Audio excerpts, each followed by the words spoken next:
Hello students, आज हम coordinate geometry के अंदर ही जो दूसरा इम्पोर्टेंट आर्टिकल है हमारा, उस पर बात कर रहे हैं and that is section formula.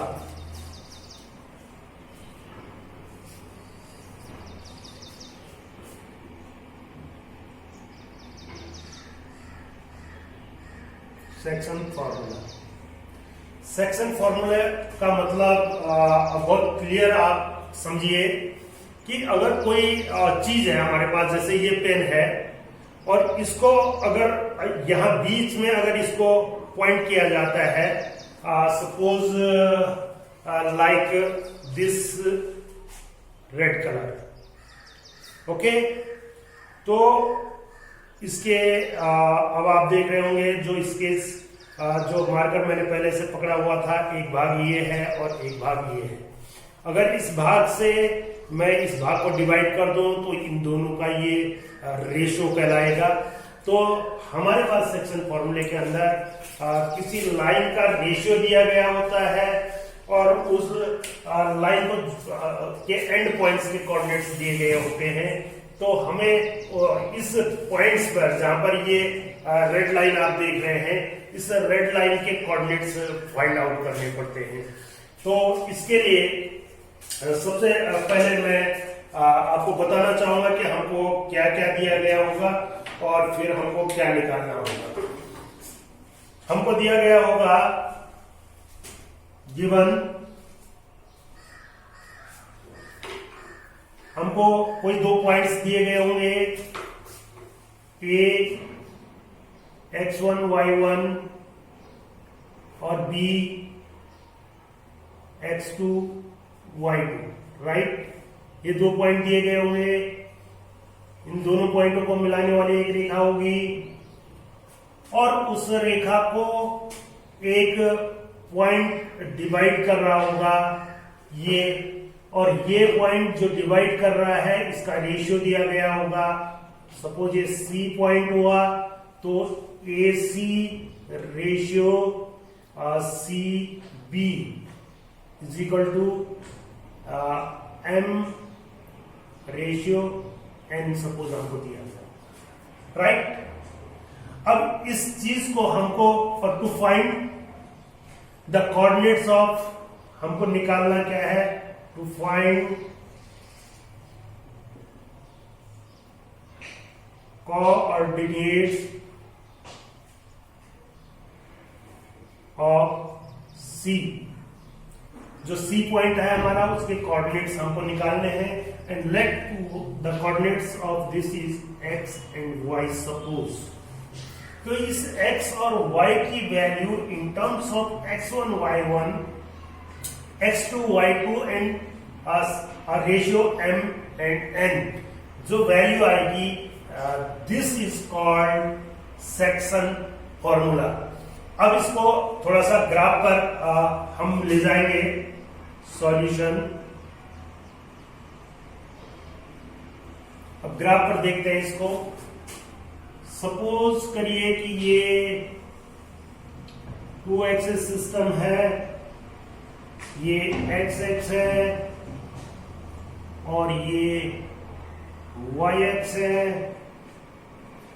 ये हमारा ओरिजिन है और यहां कोई एक पॉइंट हमको दिया गया है A, जिसके कोऑर्डिनेट है x1 y1,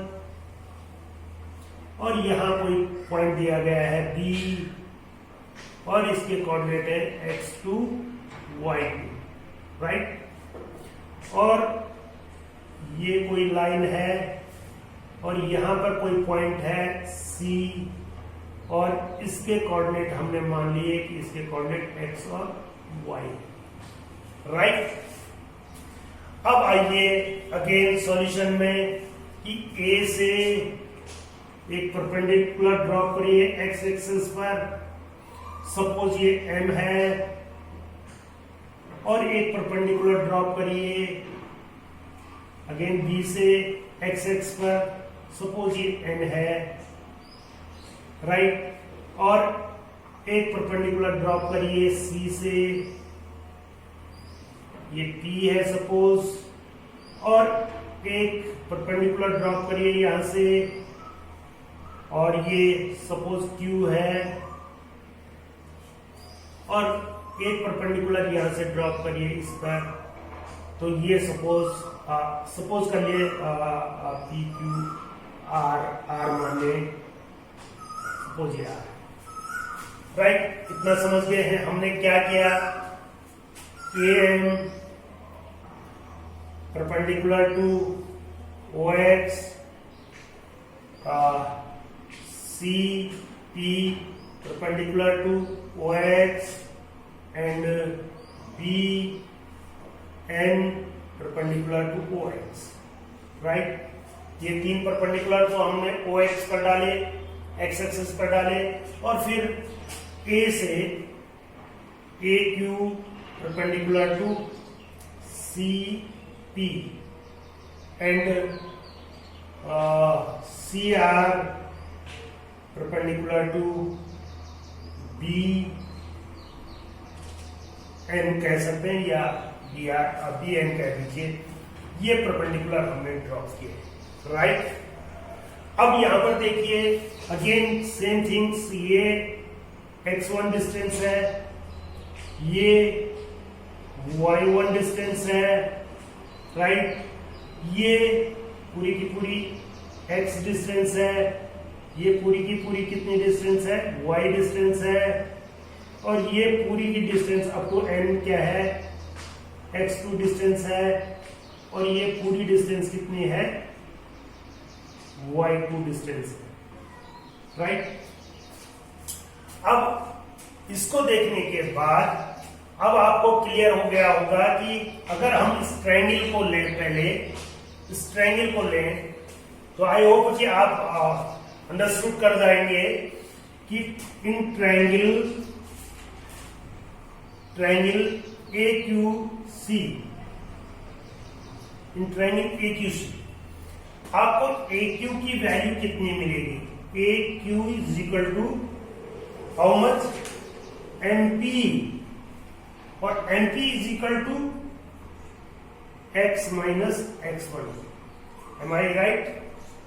And second one is CQ, and CQ is equal to CP minus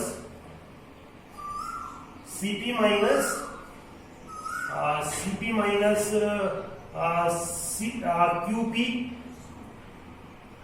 and this is how much, y minus, and this QP is equal to AM, and that is y1, right?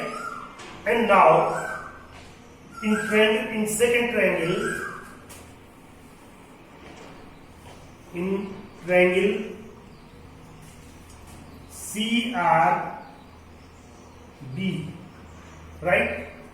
This one CR is equal to how much, this distance, and this distance is equal to this whole distance minus of this distance, and this whole distance is x2 minus how much, x.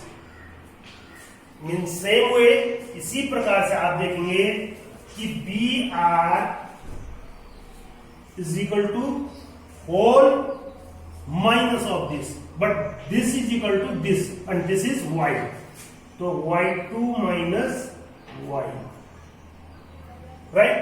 ये चीजें आपको दोनों triangles में मिल गई। अब इसके बाद आप देखेंगे कि ये दोनों ट्रायंगल्स में थोड़ा ज्योमेट्री फिट करते हैं, जो हमने पढ़ा है 9th में, और आई होप कि 10th में भी सिमिलर ट्रायंगल आप पढ़ेंगे। मोटा मोटा ये समझिए कि ये परपेंडिकुलर है इस पर, और ये परपेंडिकुलर है इस पर, but these both are perpendicular to OX, OX पर दोनों परपेंडिकुलर है। It means these two lines are parallel to each other, और ये जब परपेंडिकुलर है तो निश्चित है कि ये भी परपेंडिकुलर है, ये भी परपेंडिकुलर है, तो बोथ आर 90 डिग्री, राइट। और जब ये पैरेलल है और ये एक ही रेज आ रही है, तो this angle and this angle are corresponding angles, and these two angles are equal, and when two angles of a triangles are equal, then these two triangles are said to be similar triangles. So this implies triangle AQC similar to triangle CRB. ये दोनों triangle similar हो गई, right. तीसरे part में ये दोनों triangle similar हैं bye a property कह सकते हैं आप। और अगर ये दोनों सिमिलर हैं तो we know when the triangles are similar their corresponding sides are proportional. जब दो ट्रायंगल सिमिलर ट्रायंगल होते हैं तो उनके साइड्स का रेशियो इक्वल होता है, एंड दैट इज क्या आएगा, AQ के साथ क्या आएगा, CR upon CR is equal to QC upon yes QC upon RB, right, is equal to AC upon CB, right.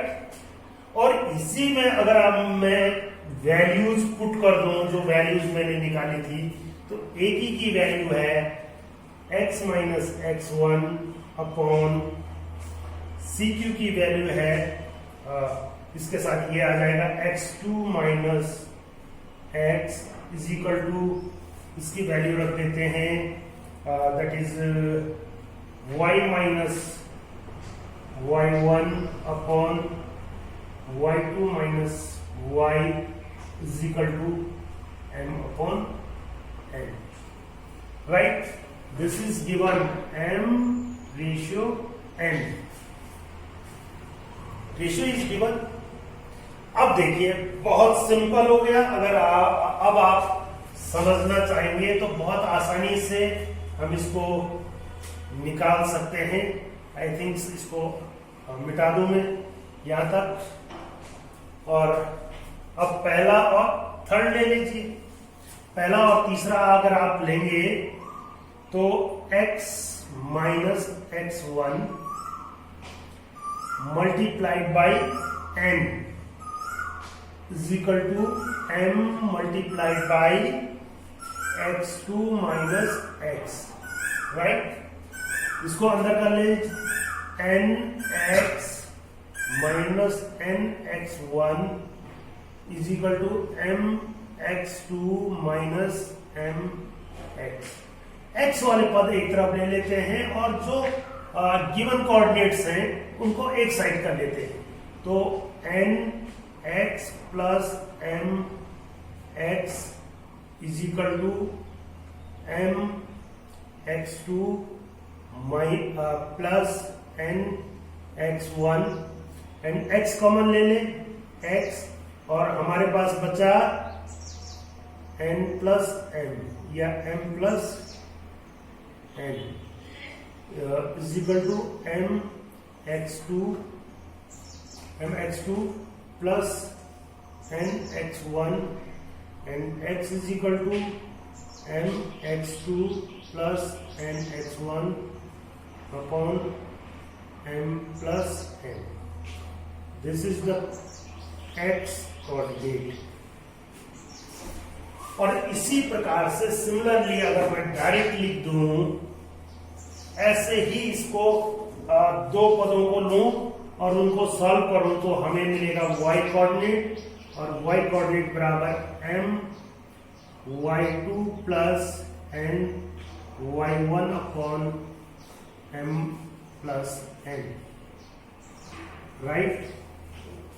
अब थोड़ा सा इसमें समझते हैं इसको। ये सूत्र अपनी जगह है, लेकिन कभी कभी सूत्र ज्यादा होने के बाद हम याद रखने में सक्षम नहीं होते हैं। जैसे कि पहले भी मैंने आपको बताया था कि ये इनिशियल पॉइंट है, क्वेश्चन में आपको इस प्रकार से लेना पड़ेगा, और ये b है, और ये c है, और ये m है, और ये n है, यहाँ x1 y1 है, और यहाँ x2 y2 है, सेकेंड डिफरेंस पॉइंट। अब देखिए m का मल्टीप्लाई इसके साथ होगा, इधर का उधर, और इसका मल्टीप्लाई इसके साथ होगा, m x2 plus n x1 upon m1 plus m2।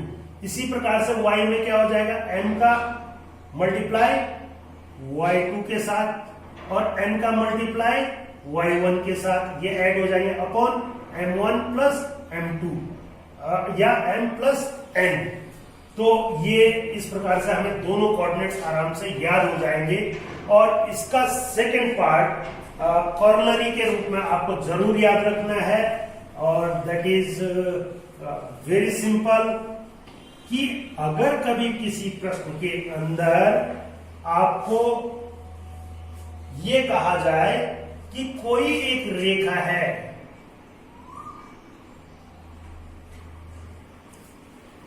अगर ये कहा जाए कि ये एक रेखा है, ये A और ये B, और इसका मिड पॉइंट फाइंड करिए, इसका मिड पॉइंट फाइंड करिए, ये है x1 y1 और ये है x2 y2, और इनका मिड पॉइंट हमको ज्ञात करना है।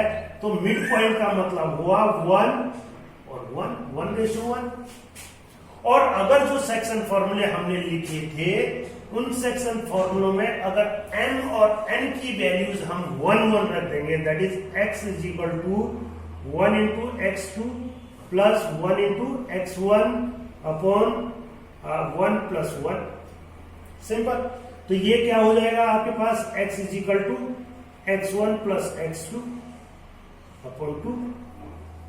और अगर ये एक वैल्यू है तो दूसरा कोऑर्डिनेट y क्या होगा, y is equal to y1 plus y2 upon 2। तो जब मिड पॉइंट की बात हो रही हो प्रश्न में, तो तब सेक्शन फॉर्मूले के अंदर हम m और n न लें, क्योंकि जब मिड पॉइंट है तो हाफ हो गया, और उस केस में सीधे सीधे हम जो दिए गए कोऑर्डिनेट्स हैं उनका सम करके 2 से डिवाइड कर दे, तो x कोऑर्डिनेट मिल जाएगा, y कोऑर्डिनेट जो दे रखे हैं उनका सम करें और उनको 2 से डिवाइड कर दें तो हमको y कोऑर्डिनेट मिल जाएगा।